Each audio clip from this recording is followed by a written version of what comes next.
আসসালামু আলাইকুম ওরহমতুল্লাহি ওবরাকাতুহু। ওয়ালাইকুম আসসালাম ওরহমতুল্লাহি ওবরকাতুহু। স্যার, বিশ্বাস করেন, আমি যখন পডকাস্ট শুরু করি তখন কিছু নামের তালিকা করেছিলাম যাদের সঙ্গে কথা বলতে চাই। আপনার নাম সবার উপরে ছিল। আজ আপনি আমার সামনে বসে আছেন, আলহামদুলিল্লাহ। আপনি আমাদের নিমন্ত্রণ স্বল্প সময়ের মধ্যে গ্রহণ করেছেন, এজন্য কৃতজ্ঞ। আমি ৬ ঘন্টার ফ্লাইটে সরাসরি আপনার কাছে এসেছি। আপনি কেমন আছেন স্যার? আলহামদুলিল্লাহ, আল্লাহর কৃপায় ভালো আছি। আমরা ইংরেজিতে কথা বলবো না উর্দুতে? যেটা আপনার জন্য সহজ হয়। চলুন একদম শুরু থেকে শুরু করি। আপনার জন্ম ১৮ অক্টোবর ১৯৬৫, উইকিপিডিয়া অনুযায়ী। জি হ্যাঁ, ১৮ অক্টোবর। মজার ব্যাপার, আমারও জন্ম ১৮ অক্টোবর ১৯৯২ সালে। আপনি মুম্বাইতে জন্ম ও বড় হয়েছেন। ছোটবেলার জাকির নায়েক কেমন ছিলেন? দুষ্টু ছিলেন, শান্ত? আলহামদুলিল্লাহ, ছোটবেলায় আমি একটু দুষ্টু ছিলাম বলা যায়। আর একটা ব্যাপার, আমি তোতলামি করতাম। যখন কেউ জিজ্ঞেস করত তোমার নাম কি, আমি বলতাম মেরা নাম জাকির। স্কুলে পাবলিক স্পিকিং নামে একটা বিষয় ছিল। সেখানে শিক্ষকরা আমাকে পাশ করাতেন দয়াবশত, কারণ আমি ঠিকমতো বলতে পারতাম না। তবুও আল্লাহর ফজলে আমি ম্যাথমেটিক্সে খুব ভালো ছিলাম। আমার প্রিয় বিষয় ছিল গণিত। সেই বিষয়ের জন্য বহুবার পুরস্কারও পেয়েছি, বেস্ট ইন ম্যাথমেটিক্স। আমাদের স্কুল ছিল Saint Peter's high school, Cambridge বোর্ডের আওতায়। আইজিসিএসই সিস্টেম ছিল তখন। অল্টারনেটিভ 1 মানে উচ্চতর বিজ্ঞান ও গণিতের স্তর, অল্টারনেটিভ 2 ছিল নিচু স্তর। আমি অল্টারনেটিভ 1-এ ছিলাম। স্কুল ছিল প্রোটেস্ট্যান্ট খ্রিস্টান স্কুল, কিন্তু ৮০% ছাত্র ছিল মুসলিম। পড়াশোনায় আমি অনেক এগিয়েছিলাম, কিন্তু খেলাধুলায় মাঝারি মানের। আমার একটা স্বপ্ন ছিল, একবার অন্তত দৌড়ে প্রথম হতে চাই। কলেজে গিয়ে এক মুসলিম বন্ধু আমাকে ১০ কিলোমিটার দৌড়ের রেকর্ড জিজ্ঞেস করে হাসল। আমি চ্যালেঞ্জ নিলাম। ১ সপ্তাহ ট্রেনিং করে দৌড়ে অংশ নেই, গোল্ড মেডেল জিতি। তারপর স্টেট লেভেলেও অংশ নেই। আমি লং ডিস্টেন্স রানার ছিলাম। ছেলে ফারিক এখন শর্ট ডিস্টেন্সে ভালো। আমি ফুটবল পছন্দ করতাম, কিন্তু ক্রিকেট একদম পছন্দ করতাম না। আমার শিক্ষক বলতেন ক্রিকেটে ২ জন খেলে আর বাকি ৯ জন দাঁড়িয়ে থাকে। আমার মতে এটা সময়ের অপচয়। আমি আমার টিমকে বলছিলাম, ডক্টর সাহেব তো পৃথিবীতে স্বর্গে আছেন, পুত্রাজায়ের মতো জায়গায় থাকা, সবুজে ঘেরা। যেমন দুনিয়াতে জান্নাত, তেমনি আশা করি আখেরাতেও তেমন। আলহামদুলিল্লাহ, আল্লাহ সব থেকে উত্তম পরিকল্পনাকারী। ভারত ছাড়ার কষ্ট হয়েছে, তবে অনেক সুফলও পেয়েছি। ভারতে বড় বড় ময়দানে লাখ লাখ মানুষের সামনে দাবা করতাম। ২০-২৫% দর্শক অমুসলিম হতো। লাখে ২৫,০০০ অমুসলিম থাকা বড় বিষয়। এমন দৃশ্য ভারতের বাইরে শুধু ২-৩ দেশে হতে পারে: পাকিস্তান, বাংলাদেশ, ইন্দোনেশিয়া। ১৯৯২-৯৪ সালে আমি প্রথম জনসম্মুখে বক্তৃতা করি। বাংলাদেশে ২ বার যাওয়ার চেষ্টা করেছি, একবার ডাক্তার শেহিদার সঙ্গে। ২০১৩ সালে বাংলাদেশ যাওয়ার হিসা পাই, কিন্তু খবর আসে মজমা অনেক বড় হবে, পরিস্থিতি অনুকূল নয়, তাই স্থগিত হয়। পাকিস্তানে যাওয়ার পরিকল্পনাও ছিল, কিন্তু করোনা এসে পড়ে। ২০২০ সালের শেষে পাকিস্তানে আসার পরিকল্পনা ছিল। সবকিছু ঠিকঠাক ছিল, সরকারের অনুমতি সহ, কিন্তু করোনার কারণে পিছিয়ে যায়। স্যার, এখন কি আপনার পাকিস্তানে আসার ইচ্ছা আছে? জি, আবার আমন্ত্রণ আসতে শুরু করেছে। এই বছরেই ইনশাআল্লাহ আসতে চাই। আমারও মনে হয় আপনি এবার আসবেন ইনশাআল্লাহ। স্যার, আবার জিজ্ঞেস করি, এখন কি ভারত যাওয়া সম্ভব? ভারতে যাওয়া সহজ, বের হওয়া কঠিন। তারা তো রেড কার্পেট বিছিয়ে বলবে, আসুন, জেলে ঢুকে বসুন। যখন কেউ আমাকে গালি দেয়, আমি বলি জাজাকাল্লাহ। যারা আরবি বোঝেন তারা জানেন, জাজাকাল্লাহ মানে আল্লাহ তাকে তার কাজের প্রতিদান দিন। ভালো করলে ভালো, খারাপ করলে খারাপ, তাই আমি বলি জাজাকাল্লাহ। আর যদি কেউ ভালো কিছু করে, তখন বলতে হয় জাজাকাল্লাহু খাইর, আল্লাহ আপনাকে ভালো প্রতিদান দিন। শুধু জাজাকাল্লাহ বললে সেটা গালি হিসেবেও ব্যবহার করা যেতে পারে। এক কথা সত্য, মোদি থেকে আমি অনেক উপকারও পেয়েছি। আলহামদুলিল্লাহ, হিজরত করে অনেক লাভ হয়েছে। এটা আল্লাহর পরিকল্পনা। যারা ইসলাম বিরোধী, আল্লাহ তাদের মাধ্যমেও ভালো কাজ করিয়ে নেন। স্যার, মোদি সাহেবকে আপনি কোনো পরামর্শ দেবেন? অনেক পরামর্শ দিয়েছি। স্যার, বর্তমানে ভারতের জন্য মোদি সাহেব কেমন কাজ করছেন আপনার দৃষ্টিতে? গত ১০ বছর তো কেটে গেছে। এই নির্বাচনে তাদের জনপ্রিয়তা অনেক কমে গেছে। আগে বলতেন তারা ৪০০ আসন পাবে, ৫৪৩ আসনের মধ্যে। আল্লাহর কৃপায় এবার তাদের 50%ও হয়নি। ২০১৪ নির্বাচনে তাদের পার্টি একাই ৫৫% পেয়েছিল, কোয়ালিশন সহ ৫০০ নয়। ২০১৯-এ একাই ৫৮-৫৯%, কোয়ালিশন সহ 64-65%। এইবার বলেছিল 400 পেরিয়ে যাবে, কিন্তু হলো না। এইবার একা সংখ্যাগরিষ্ঠতা হয়নি, জোট মিলিয়ে কোনোভাবে 50% পার হয়েছে। আগে তাদের কাছে একক সংখ্যাগরিষ্ঠতা ছিল, তখন তারা সংবিধান নিয়েও যা খুশি তাই করতে পারত। তাদের সবচেয়ে বড় অন্যায় ছিল 370 ধারা বাতিল করা, যার মাধ্যমে কাশ্মীরে স্বায়ত্তশাসন ছিল, সেটাও তারা সরিয়ে দেয়। তারা ইচ্ছামতো যা খুশি করতে পারত, সংবিধান নিয়ে খেলত। সবচেয়ে বড় কাজ যা তারা করল তা হল 370 ধারা বাতিল করে দিল, কাশ্মীরের স্বাধীনতা যা ছিল তা তুলে দিল। আর এই 370 আর্টিকেল তোলার কয়েক মাস আগে তারা একজন প্রতিনিধিকে, ইংরেজিতে এমিসারি বলে, মালয়েশিয়ায় আমার সঙ্গে দেখা করতে পাঠিয়েছিল। আমি বললাম কোনো সমস্যা নেই, মালয়েশিয়ার পুত্রজায় একটি 5 স্টার হোটেলে আমাদের সাক্ষাৎ হয়। আমি জিজ্ঞেস করলাম, আপনাকে কে পাঠিয়েছে? তিনি বললেন, সরাসরি মোদি ও অমিত শাহ, প্রধানমন্ত্রী ও স্বরাষ্ট্রমন্ত্রী। এটা 2018 সালের কথা, যখন 370 ধারা তোলার ঠিক আগে। তিনি বললেন, আমরা আপনার সঙ্গে ভুল বোঝাবুঝি মেটাতে চাই। আমি বললাম যে, আমার মতে যদি কেউ আমাকে আমার পরিবার বাদে সবচেয়ে ভালো জানে, সেটা হচ্ছে আপনাদের ইন্টেলিজেন্স। আমার জীবন তো একদম খোলা বই। আপনারা আমার কাজ পছন্দ না করতেই পারেন, কিন্তু আমি ভারতীয় সংবিধানের একটিও আইন লঙ্ঘন করি না। তারা সম্পর্ক ঠিক করতে চাইছিল। আমরা একসঙ্গে লাঞ্চও করেছিলাম। তারা বলল, আপনি এত জনপ্রিয়, আমরা চাই আপনি আবার ভারতে ফিরে আসুন। আপনি এত ভালো কাজ করছেন, আপনার জ্ঞান হিন্দু ধর্ম সম্পর্কেও বোঝাপড়া অনেক গভীর। আমি জিজ্ঞেস করলাম, আপনারা আসলে চান কি? বলল, কিছু না, শুধু সম্পর্ক ঠিক করতে চাই। আমি বললাম, যদি আপনারা আমাকে দা দিয়ে কিছু করাতে চান, তাহলে 2টি শর্তে আমি রাজি। 1, কোনো কাজ কোরআন হাদিসের বিরুদ্ধে হবে না। 2, আমাকে কোনো টাকা পয়সা দেওয়ার দরকার নেই। তারা বলল, খুব ভালো। কথা চলতে থাকলো। বলল, আমরা চাই আপনি ফিরে আসুন। তারপর সে বলল, আমরা চাই আপনি আমাদের সরকারকে কাশ্মীর ইস্যুতে সাপোর্ট করুন। 370 তারা আর্টিকেলটা ওঠানোটা ঠিক ছিল, এটা আপনি বলুন। আমি বললাম, এটা অসম্ভব। আমি আমার মুসলিম ভাইদের সঙ্গে বিশ্বাসঘাতকতা করতে পারি না। কাশ্মীরের মুসলিমদের স্বাধীনতার অধিকার আছে। 370-এর মাধ্যমে তারা কিছু স্বায়ত্তশাসন পেয়েছিল, আপনি সেটা তুলে দিতে পারেন না। এই দাবি তো কোরআন ও হাদিসেরও বিরুদ্ধ। তারা বলল, না না, আপনি এটা বলতে পারেন না। আমি বলতে পারি এটা ভুল হয়েছে, আমি একদম বিরোধী। এইটাই হলো বিজেপি সরকারের পদ্ধতি। প্রথমে ভালোভাবে প্রশংসা করে, তারপর টাকার প্রস্তাব দেয়। যদি কেউ রাজি না হয়, তাহলে হুমকি দেয়। ইডি, পুলিশ, মামলা সবকিছুর মাধ্যমে চাপে ফেলে। আমার ওপরও এসব করা হয়েছে। ইডি পাঠানো, পুলিশ পাঠানো, সন্ত্রাসবাদী তালিকায় রাখা। তবে আমি বলি, জাযাক আল্লাহ, মানে আল্লাহ তাদের জবাব দিক। তারা যা করেছে তার জন্য তারা জবাবদিহি করুক। এমনকি এখনও যখন আমি মালয়েশিয়া বা অন্য কোথাও ভ্রমণ করি, অমুসলিমরাও আমার প্রতি সম্মান দেখায়। তাদের প্রধান সমস্যা ছিল, আমার লেকচারে এসে অমুসলিমরা প্রভাবিত হয়ে ইসলাম গ্রহণ করে ফেলত, আর এতে হিন্দুত্ববাদীদের ক্ষতি হচ্ছিল। তারপর তারা এনআরসি ও সিএএ আইন আনল। সেটাকেও তারা চেয়েছিল আমি সমর্থন করি। আমি বললাম, অসম্ভব। তারা তখন সংসদে সংখ্যাগরিষ্ঠতা খাকায় সহজেই পাশ করিয়ে নেয়। ভারতের সংসদে লিডার অব অপোজিশন হতে হলে কমপক্ষে 10% আসন লাগে। 543টি আসনের মধ্যে অন্তত 55টি দরকার। গত 10 বছরে কোনো বিরোধী দলই 55 আসন পায়নি। কিন্তু 2024 সালের সাম্প্রতিক নির্বাচনে কংগ্রেস 99টি আসন পেয়েছে।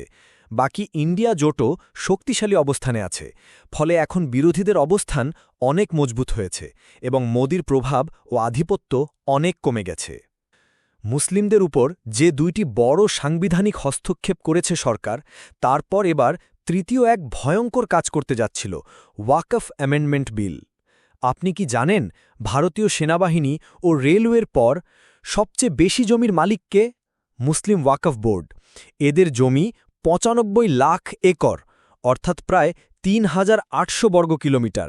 এই বিলের মাধ্যমে তারা বলতে চাচ্ছে, আমরা নন মুসলিমদের বোর্ডে রাখব, সরকার আরও ক্ষমতা পাবে। ভারতের মুসলিম পার্সোনাল ল বোর্ড বিশ্বে অন্যতম শ্রেষ্ঠ। অনেক মুসলিম দেশের তুলনায় ভারতের ওয়াকফ আইন আরও শক্তিশালী ও নিরাপদ। কিন্তু এখন এই সরকার তা দখল করতে চায়। ওয়াকফ হল আল্লাহর জন্য উৎসর্গীকৃত সম্পত্তি, যা মুসলিমদের উপকারে আসা উচিত। অবশ্য কিছু মুসলিমও দুর্নীতিতে যুক্ত, কম ভাড়ায় জমি দেওয়া, ঘুষ নেওয়া ইত্যাদি। সেই অজুহাতে সরকার পুরো ওয়াকফ সম্পত্তি হাতিয়ে নিতে চাচ্ছে। বিশ্বের সবচেয়ে দামি বাড়ি কোথায়? মুম্বাইয়ে। কোন বাড়ি? মুকেশ আম্বানির অ্যান্টিলা। $2 বিলিয়ন এই ভবনের জমিও একসময় ওয়াকফ বোর্ডের ছিল। কিছু মুসলিম ভুল বা দুর্নীতির মাধ্যমে এটা দিয়েছে। ওয়াকফ সম্পত্তি বিক্রি করা যায় না, শুধু ব্যবহার বা ইজারা দেওয়া যায়। তবে এখন সরকার বলছে তারা কমিটি বদলে নন মুসলিম রাখবে, ডিস্ট্রিক্ট ম্যাজিস্ট্রেট সব দেখবে, মানে সরকার চাইলে যে কোনো ওয়াকফ সম্পত্তি নিজেন করে নিতে পারবে। আমি গত শনিবার ৪-৫ দিন আগে আমার লাইভ লেকচারে বলেছিলাম, তারপরই ভারতীয় মিডিয়া বলছে ডক্টর জাকির নায়েক আগুনে কথা বলছে, মুসলমানদের উস্কাচ্ছে ইত্যাদি। ডক্টর সাহেব, আপনি যেই ভারতীয় অফিসারদের প্রত্যাখ্যান করলেন তাদের প্রতিক্রিয়া কি ছিল? তারা চুপ হয়ে গিয়েছিল। পরেও যোগাযোগ ছিল, বলছিল আপনি চাইলে ফিরে আসতে পারেন। আমি বললাম যে আমি আমার দেশের জন্য ন্যায়সঙ্গত কিছু করতে প্রস্তুত। ভারত একটি অসাধারণ দেশ। হ্যাঁ, মোদির কারণে কিছু সমস্যা হয়েছে, তবে এটা ভারত নয়। ভারত বিশ্বের সেরা নন মুসলিম দেশগুলোর একটি। যদি ভবিষ্যতে সরকার ন্যায় বিচারপূর্ণ হয়, ইনশাল্লাহ আমি অবশ্যই ফিরব। ইডি আমার সম্পত্তি জব্দ করেছিল, আমরা আদালতে গিয়েছিলাম। সেখানে বিচারক ছিলেন মনমোহন সিং, একজন শিখ। তিনি বলেছিলেন, আমি শত শত ডক্টর জাকির নায়েকের বক্তব্য শুনেছি, একটিও প্রমাণ দেখান যেখানে উনি তন্ত্রবাদ প্রচার করেছেন। বিচারক বলেন, আপনি কমপক্ষে শুনুন, তারপর তো অভিযোগ তুলবেন। সুতরাং ঐতিহাসিক রায় দেওয়া হয় ও স্টে অর্ডারও দেওয়া হয়, তবে সরকার প্রভাব বিস্তার করত বিচার ব্যবস্থাতেও। এই সংশোধনী বিল তারা সংসদে উত্থাপন করেছিল। বিরোধীরা আপত্তি জানায়, তখন এটি বিচার বিভাগীয় প্যানেলে পাঠানো হয়। সংসদ জানায় যারা আপত্তি করতে চায় তারা যেন ১৩ই সেপ্টেম্বরের মধ্যে জানায়। আমি বলেছিলাম, মুসলিমদের এখন জেগে ওঠা উচিত। যদি আমাদের একটি মসজিদ, বাবরি মসজিদ চলে যাওয়ার পর এত হইচই হয়, তাহলে এই ওয়াকফ সংশোধনী বিল পাশ হলে হাজার হাজার মসজিদ চলে যাবে। কারণ এই ওয়াকফ সম্পত্তি ৯৫ লাখ একরের মতো, প্রায় ৩,৮০০ বর্গকিমি। এর মধ্যে হাজার হাজার মসজিদ, কবরস্থান, মাদ্রাসা রয়েছে, সব হারিয়ে যেতে পারে। আপনি কিছুই করতে পারবেন না। আমি বলেছিলাম, যদি আমরা না জাগি তবে আল্লাহ আমাদের দায়ী করবেন, কারণ আমাদের দাদা পরদাদারা এই সম্পত্তি আল্লাহর জন্য ওয়াকফ করেছেন, আর আমরা সেটা রক্ষা করছি না। আমাদের সংখ্যা ২১ কোটি বা ২১০ মিলিয়ন। আমি বলেছিলাম, যদি তার ২% অর্থাৎ ৫০ লাখ মানুষও এই বিলের বিরুদ্ধে আপত্তি জানায়, তাহলে বিল আটকে যাবে। আমি যদি মুসলিম ভাইবোনদের বলি যে তোমরা এই বিলের বিরুদ্ধে দাঁড়াও, তাহলে সেটা তো ঘৃণা ছড়ানো নয়। কিন্তু গদি মিডিয়া বলছে যে ডক্টর জাকির নায়েক হিংসা উস্কে দিচ্ছে। আপনি যে দিনী পরিবেশে এসেছেন, এর কৃতিত্ব আপনার মা না বাবাকে দেবেন? আলহামদুলিল্লাহ, আমাদের ঘরের পরিবেশ ইসলামিক ছিল, কিন্তু বাবা মা কখনো জোর করেননি। নামাজ পড়তে বলতেন ঠিকই, কিন্তু জবরদস্তি না। আমি ছোটবেলা থেকেই রোজা রাখতাম। ২য় শ্রেণীতে পড়ার সময় পুরো রমজান রোজা রেখেছিলাম। নামাজ পড়তাম কখনো দিনে ২ বার, কখনো ৩ বা ৪ বার, কিন্তু বাবা মা কখনো বাধ্য করেননি। ক্লাস 7 বা 8-এ এক আন্টি আমাকে বলেছিলেন যে তুমি যখন নামাজ পড়ো তখন পরের নামাজ মিস না হয় এমন দোয়া করো। এইভাবে একে একে প্রতিটি নামাজের পর পরের নামাজের দোয়া করো। ৪০ দিন এমন করলে নামাজ তোমাকে ধরে রাখবে। আমি বললাম, ঠিক আছে, ৪০ দিন ট্রাই করব। এরপর থেকে আলহামদুলিল্লাহ নিয়মিত নামাজ শুরু হলো, একটা অভ্যেসে পরিণত হয়ে যায়। আমার বাবা মা আমাদের স্বাধীনতা দিয়েছিলেন, কিন্তু গাইডও করতেন। তারা নিজেরাও ৫ ওয়াক্ত নামাজ পড়তেন, হজও করেছিলেন, কিন্তু দাওয়া করতেন না। আমি যখন ১৯৮৭ সালে মেডিকেল কলেজের ২য় বর্ষে পড়ি, তখন শায়খা আহমদ দিদাতের সঙ্গে প্রথম দেখা হয়। আমার বাবা ছিলেন অনেক উলেমার সঙ্গে যোগাযোগ রাখা একজন মুক্তমনা মানুষ। যে কোনো মাযহাব হোক, জামাতি ইসলামী, দেওবন্দি, সালাফি, তার সমস্যা ছিল না। শায়খা আহমদ দিদাত যখন বোম্বেতে আসেন, তখন বাবার ইচ্ছায় আমি তার সঙ্গে দেখা করি। আমি তার লেকচার শুনে প্রভাবিত হই। পরের দিন আমরা তার জন্য প্রোগ্রাম আয়োজন করি। মিডিয়া ছাড়াই অনেক লোক জড়ো হয়। সেই থেকেই আমি তার ফ্যান হয়ে যাই। তারপর দিদাত সাহেব আমাকে উৎসাহ দেন দাওয়ার জন্য। আমি তখন মেডিকেলে দাওয়াত শুরু করি। মেডিকেল কলেজে মুসলিম ছাত্র ছিল হাতে গোনা মাত্র ৪ জন। বাকিরা ভয় পেত। তারা বলতো, তুমি যদি দাওয়াত দাও, প্রফেসর তোমাকে ফেল করাবে। আমি বলতাম, তাহলে তো ১ বছর বেশি সময় পাবো দাওয়াত দেওয়ার জন্য। যদি কেউ আমাকে এই পথে আনেন, তাহলে সেটা আমার মা বাবা, তবে তারা কখনো জোর করেননি। আহমদ দিদার সাহেব আমাকে ডক্টর অব দ্য বডি থেকে ডক্টর অব দ্য সোল বানিয়ে দিয়েছেন। আগে আমি মনে করতাম ডাক্তার হওয়া এই দুনিয়ার সবচেয়ে ভালো পেশা, তাই এই মেডিকেল সিলেক্ট করেছিলাম। কিন্তু দিদাত সাহেবের প্রভাবেই বুঝলাম সবচেয়ে ভালো পেশা হচ্ছে মানুষকে আল্লাহর দিকে দাওয়াত দেওয়া। আল্লাহ কুরআনে বলেন, সে ব্যক্তি উত্তম যে মানুষকে আল্লাহর দিকে দাওয়াত দেয়, নেক আমল করে এবং বলে আমি মুসলিম। সূরা ফুসসিলাত আয়াত ৩৩। সারাটা পরিবারই দায়ী, স্ত্রী, সন্তান সবাই দাওয়ার সঙ্গে যুক্ত। আমার ছেলে ফারিকও এখন অনেক ভালো বক্তা। আপনি জানেন পাকিস্তানে আপনাকে কতটা ভালোবাসা হয়? আলহামদুলিল্লাহ আমি জানি। আমি প্রথম পাকিস্তানে গিয়েছিলাম ১৯৯১ সালে। তখন দাওয়া শুরু করেছি মাত্র। ডক্টর ইসসার আহমেদকে দেখা ছিল মূল উদ্দেশ্য। দিদাত সাহেবার মাধ্যমে আমি অন্যান্য উর্দু বক্তাদেরও দেখা শুরু করি। উর্দুতে ডক্টর ইসসার আহমেদ ছিলেন সবচেয়ে প্রভাবশালী। তখন আমি ইন্টার্নশিপ করছিলাম। আমাদের ফাউন্ডেশন তখন খুব ছোট ছিল। ডক্টর ইসসার আহমেদ বলেছিলেন, পাকিস্তানে ইসলামিক ইদারা আছে, ইসলাম নেই। আমি তার সব ক্যাসেট চেয়েছিলাম লাইব্রেরি তৈরির জন্য। তিনি অবাক হয়ে গিয়েছিলেন, কেউ আগে এমন বলেনি। তিনি আমাকে উপদেশ দিয়েছিলেন, একজন দায়ীকে নিজের প্রয়োজন কমাতে হবে, যেন কাউকে তোষামোদ করতে না হয়। আমি বাবা মাকে বলেছিলাম, আমি দায়ী হতে চাই। প্রথমে 2 ঘন্টা দাওয়াত করতাম, তারপর 50-50, তারপর পুরো সময় দাওয়াত করি। বাবা সব সময় সাপোর্ট দিয়েছেন। আমার বাবা ছিলেন সাইকিয়াট্রিস্ট। তিনি আমার সিদ্ধান্তকে সব সময় সমর্থন করেছেন, কখনো বাধা দেননি। ডক্টর ইসার আহমেদ বলেছিলেন, তোমাকে বেছে নিতে হবে, দুনিয়া না দিন। তিনি বলেছিলেন, তুমি চাইলে মেডিকেলই করতে পারো, কিন্তু যদি স্পেশালিস্ট হতে চাও তবে একটা দিক বেছে নাও। আমি কিছু সময় পরে মেডিকেল ছেড়ে দাওয়াকে পুরোপুরি গ্রহণ করি। পরিবার থেকেও পূর্ণ সমর্থন পেয়েছি।